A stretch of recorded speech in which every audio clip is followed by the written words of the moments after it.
Consider Isaac. What kind of a father is Isaac? Eh? Alam natin na siya ay inoffer ng kanyang tatay doon sa bundok, di ba? So, actually, nakita niya kung paano yung tatay niya nabuhay. And the Bible said, by faith, Abraham offered Isaac. Ibig sabihin, dahil sa kanyang faith, no, he has these qualities na kaya niyang ma-influence ang kanyang pamilya. However, hindi ito natupad sa buhay ni Isaac.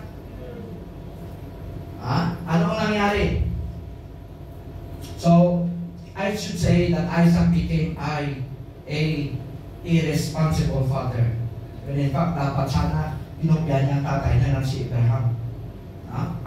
Alright? So, what happened? A father is responsible for his home. Therefore, biblically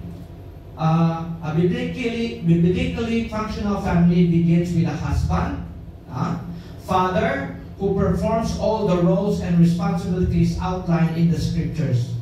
So, biblically, ang Bible nagtuturo sa atin that father should always be a provider. Should be a provider for the family.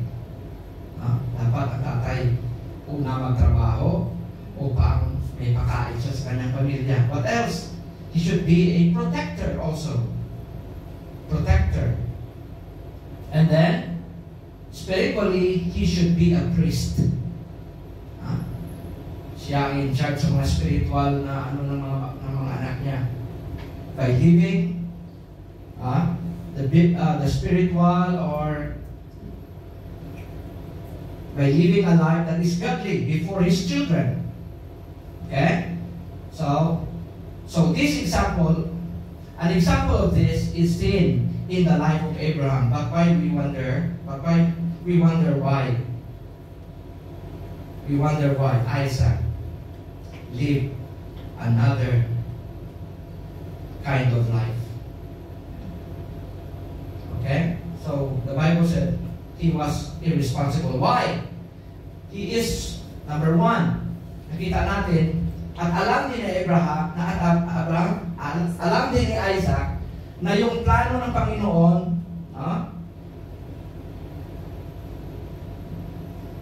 one of his sons, okay, ang mag-rule ng bansang ito, in the future.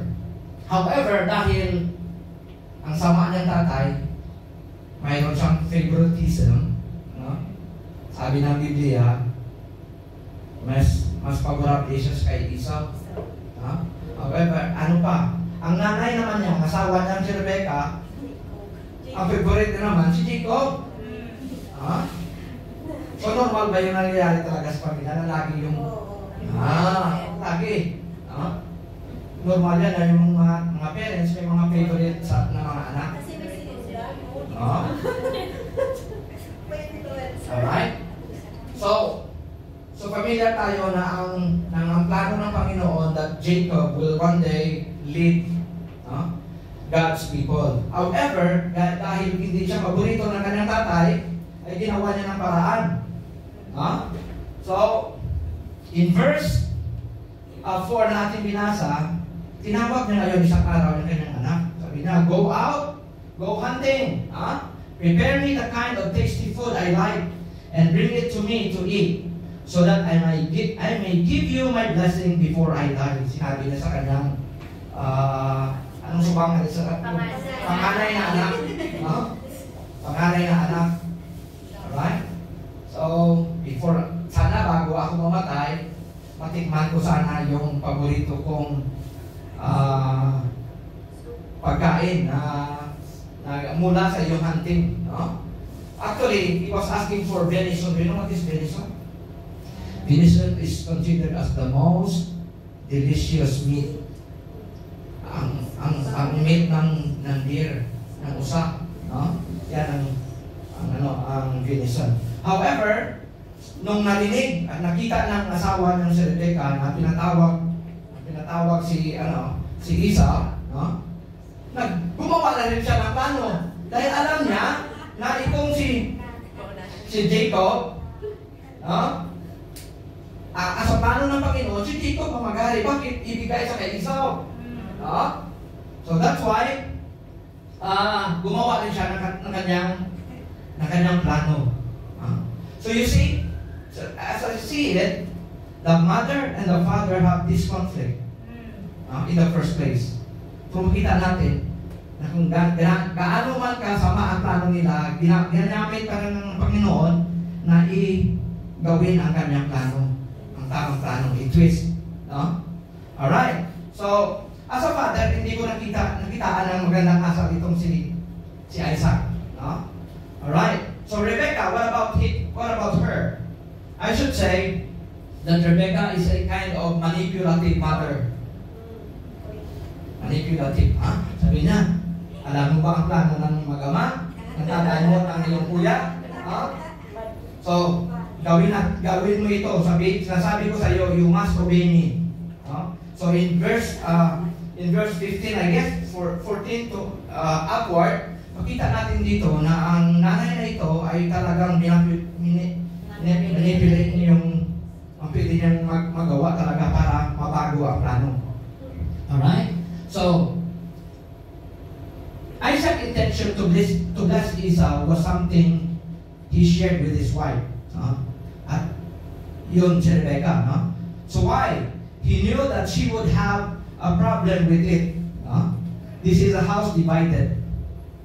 This kind of house is actually dysfunctional. They exist as husband and wife, pero they don't agree with each other. Right?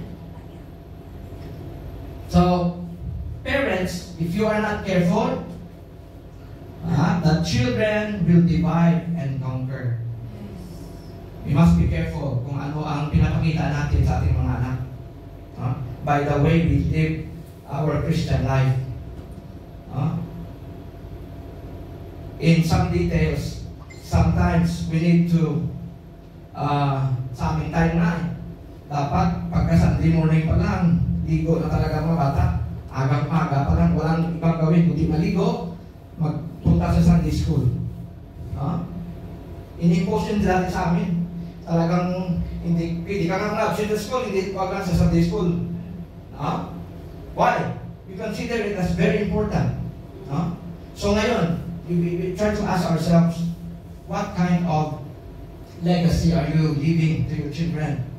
If you are giving them the option that Sunday is not that important, dahil pwede ka man magsimba para pwede naman hindi, so we are putting a bad example right in their mind na, pwede lang pala option na. Pwede magsimba, pwede hindi.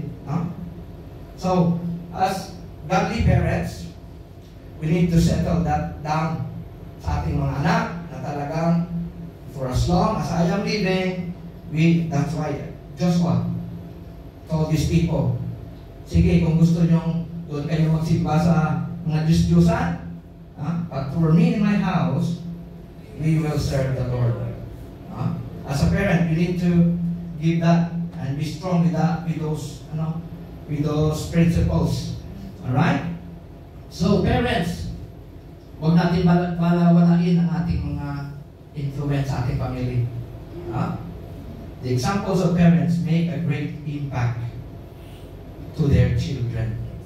Okay? So, don't take it for granted. Alright, wait. Let's move on to the next. Okay. What else? Genesis chapter 37, verse 28. Okay. Nung nagkaroon na si Jacob, nung nag-asawa na siya, nagkaroon na rin siya ng kanyang sariling mga anak. So, anong ginawa niya? Mayroon din siya. Favoritism din. Sino ba? Sa 10, sinong paborito niya? Joseph. So you see, the sin of your parents will most likely be covered by your children. By the children. Alright? So, damay-damay. Generation to generation, the same thing will happen. Anong nangyari din? However, nakita natin dito that Jacob took for himself 2 wives. Sino itong asawa niya? Si Leah at si Rachel. Alright? So, he loved Rachel more than Leah. Oh, grabe, no? Sa una, ganun para, no? Pwedeng marami. So, the Bible says he loved Rachel more than Leah. So, anong ginawa sa kanya? Dahil nga sa ginawa niya masama sa kanyang pamilya, inuunan na niya ng birthright si Esau. Nung nalaman ng tatay na hindi pala siya si Esau, nag-intrigue lang siya, so yun, sinabi ng nanay niya, punta ka doon sa iyong tito na si Laban or si Laban. So pinadala sa doon, doon nakapag-asawa siya. So he loved Rachel more than Leah. So Rachel and Leah, who are supposed to be sisters, are now in competition for the love of Jacob. So sila mismo din, may competition din, di ba?